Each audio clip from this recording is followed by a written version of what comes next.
बिस्मिल्लाहिर्रहमानिर्रहीम। अस्सलाम वालेकुम वरहमतुल्लाहि वबरकातुहू। Abdullah academy for Urdu medium के इस तालीमी चैनल में आप तमाम का खैर मकदम है। आज हम देखने वाले हैं साइंस और टेक्नोलॉजी हिस्सा दुआम का सबक नंबर 2, जानदारों में हयाती अफ़आल।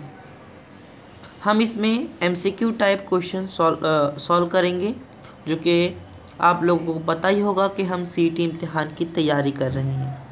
तो वीडियो शुरू करने से पहले आप तमाम से गुजारिश है कि हमारे इस तालीमी चैनल को ज़रूर सब्सक्राइब करें और साथ ही साथ बेल आइकन को भी दबाएं और इस वीडियो को अपने तमाम दोस्तों के साथ शेयर करें और साथ ही साथ लाइक भी करें। तो चलिए शुरू करते हैं वीडियो। जैसा कि सबसे पहला सवाल आपको स्क्रीन पर दिखाई दे रहा होगा कि कार्बोहाइड्रेट से हमें डैश तवानाई हासिल होती है। तो देखिए ऑप्शन नंबर ए क्या है, 4 किलो कैलोरी पर ग्राम।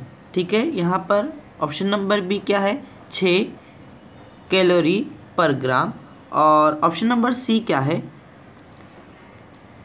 3 किलो कैलोरी पर ग्राम। और ऑप्शन नंबर डी क्या है, 5 किलो कैलोरी पर ग्राम। तो देखिए सब हमारा पहले सवाल का ऑप्शन नंबर ए सही जवाब है, क्योंकि हमें कार्बोहाइड्रेट से 4 किलो कैलोरी पर ग्राम तवानाई हासिल होती है। अब बढ़ते हैं हम सवाल नंबर 2 की तरफ। सवाल नंबर 2 हमारा क्या है, इलेक्ट्रॉन मुंतकली जंजीरी तामुल डैश में अंजाम पाता है। सवाल को ध्यान से पढ़ेंगे।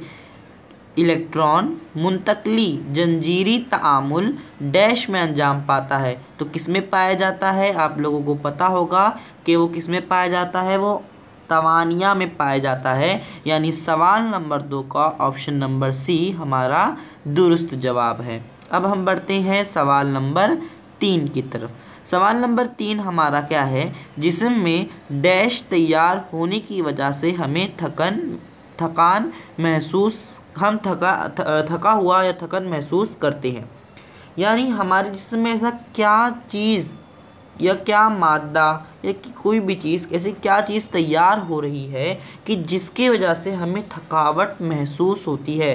ठीक है, देखिए यहाँ पर ऑप्शन नंबर ए क्या है, citric acid. Option number B है lactic acid. Option number C है एसिटिक एसिड। और ऑप्शन नंबर डी है ग्लोकिंग एसिड। तो देखिए इसका सही जवाब है option number B lactic acid.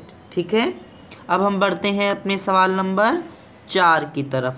सवाल नंबर 4 देखिए आपको स्क्रीन पर नज़र आ रहा होगा कि अमीनो एसिड के कई सालमात एक दूसरे से मिलकर जो अकबर सालमा बनाते हैं, इसे डैश कहते हैं। मतलब अकबर सालमा मतलब क्या, बड़ा सालमा। यानी अमीनो एसिड के जो सालमात होते हैं जब एक दूसरे से आपस में मिलते हैं तो कौन सा सालमा बनाते हैं, हम उसे क्या कहते हैं। तो क्या हम उसे चर्बी कहते हैं, जी नहीं। हम उसे कार्बोहाइड्रेट भी नहीं कहते, हम विटामिन भी नहीं कहते, हम उसे क्या कहते हैं, हम उसे कहते हैं प्रोटीन। ठीक है, अब हम बढ़ते हैं अपने सवाल नंबर 5 की तरफ। सवाल नंबर 5 क्या है, खुलिया की दीवार तैयार करने के लिए डैश नाम के सालमात की ज़रूरत होती है।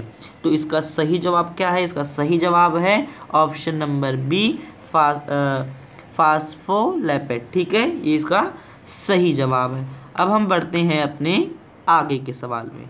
सबसे पहला सवाल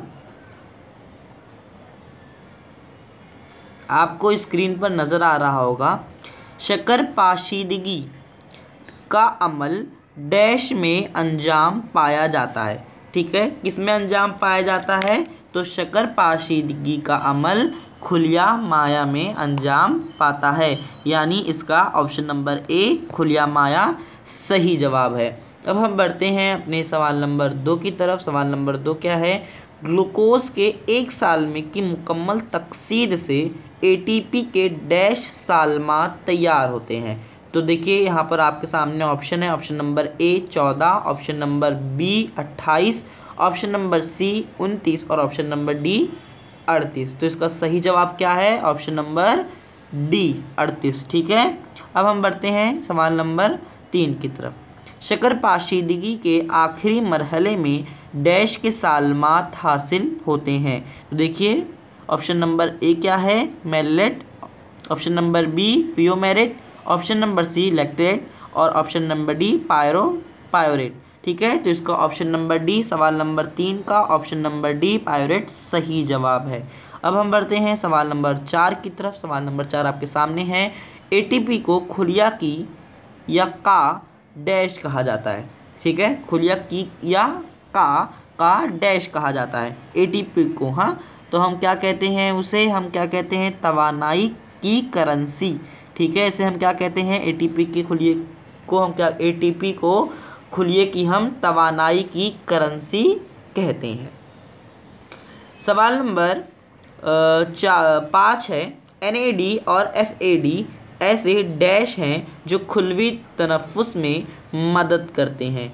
ठीक है, सवाल नंबर 5 का देखते हैं सही जवाब क्या है। सही जवाब है ऑप्शन नंबर सी कॉइनेजियम। ठीक है, अब हम बढ़ते हैं आगे के सवालात पर। देखिए आगे का सवाल क्या है। सवाल नंबर 6 है।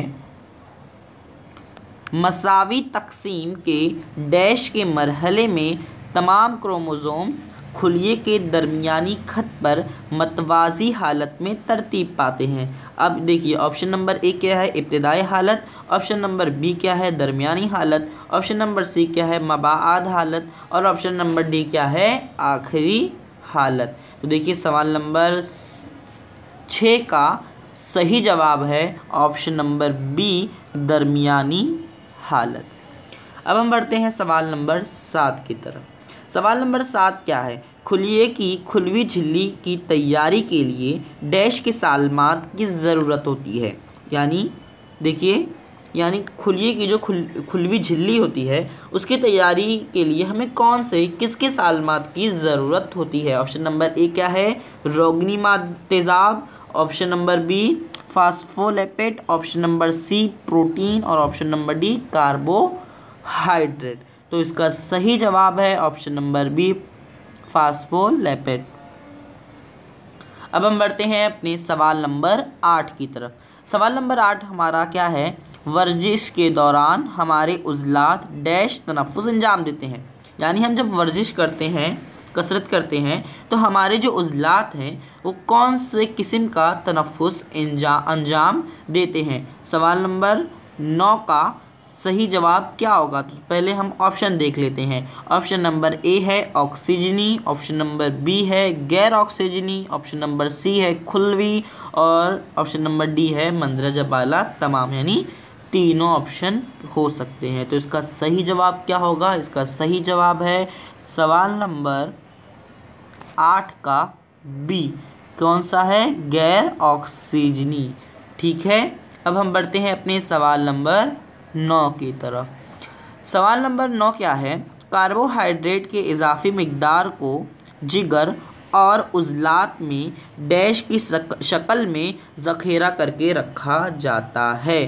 ठीक है, अब सवाल ऑप्शन दिए गए हैं। ऑप्शन नंबर ए है शक्कर, ऑप्शन नंबर बी है ग्लूकोज, ऑप्शन नंबर सी है ग्लाइकोजन और ऑप्शन नंबर डी है प्रोटीन। तो सवाल नंबर 9 का सही जवाब है ऑप्शन नंबर सी ग्लाइकोजन। अब हम बढ़ते हैं अपने सवाल नंबर 10 की तरफ। सवाल नंबर 10 हमारा क्या है कि कीमियाई लिहाज से विटामिन B2 को डैश कहते हैं। इसके लिहाज से, कीमियाई लिहाज से हम विटामिन B2 को हम क्या कहेंगे, हम उसे कहते हैं, क्या कहते हैं, निकोटिनामाइड। क्या कहते हैं, nicotinamide. Option number B, sorry हम उसे क्या कहते हैं, हम उसे कहते हैं राइबोफ्लाविन। ऑप्शन नंबर ए। ठीक है, 10वें का सवाल नंबर 10 का ऑप्शन नंबर ए सही जवाब है। अब हम देखते हैं सवाल नंबर 11। सवाल नंबर 11 क्या है कि जिस्मी खुलिये और साख खुलिये में डैश तकसीम होती है। देखिए मार्च, ये जो सवाल है ये मार्च 2019 के बोर्ड के एग्ज़ाम में कसीर मुतबादिल जवाब वाले सवालात में पूछे जाने वाला सवाल है। तो सवाल ये है कि जिस्मी खुलिये और साख खुलिये में डैश किस्म की तकसीम होती है। तो उसका सही जवाब क्या होगा, बी, ऑप्शन नंबर बी के मसावी तकसीम होती है। ठीक है, और अब हम देखेंगे सवाल नंबर 12 मरकज़ी की तकसीम की डैश में तिलके नुमा रेशे ज़ाहिर होने लगते हैं। तो कौन सी हालत है? वो हालत है दरमियानी हालत। अब दरमियानी हालत कहाँ पर है ऑप्शन में? देखेंगे हम ऑप्शन नंबर बी में हमारा सही जवाब है दरमियानी हालत। उम्मीद करते हैं कि आप लोगों को ये सेशन पसंद आया होगा। तब तक के लिए शुक्रिया। अल्लाह हाफिज़।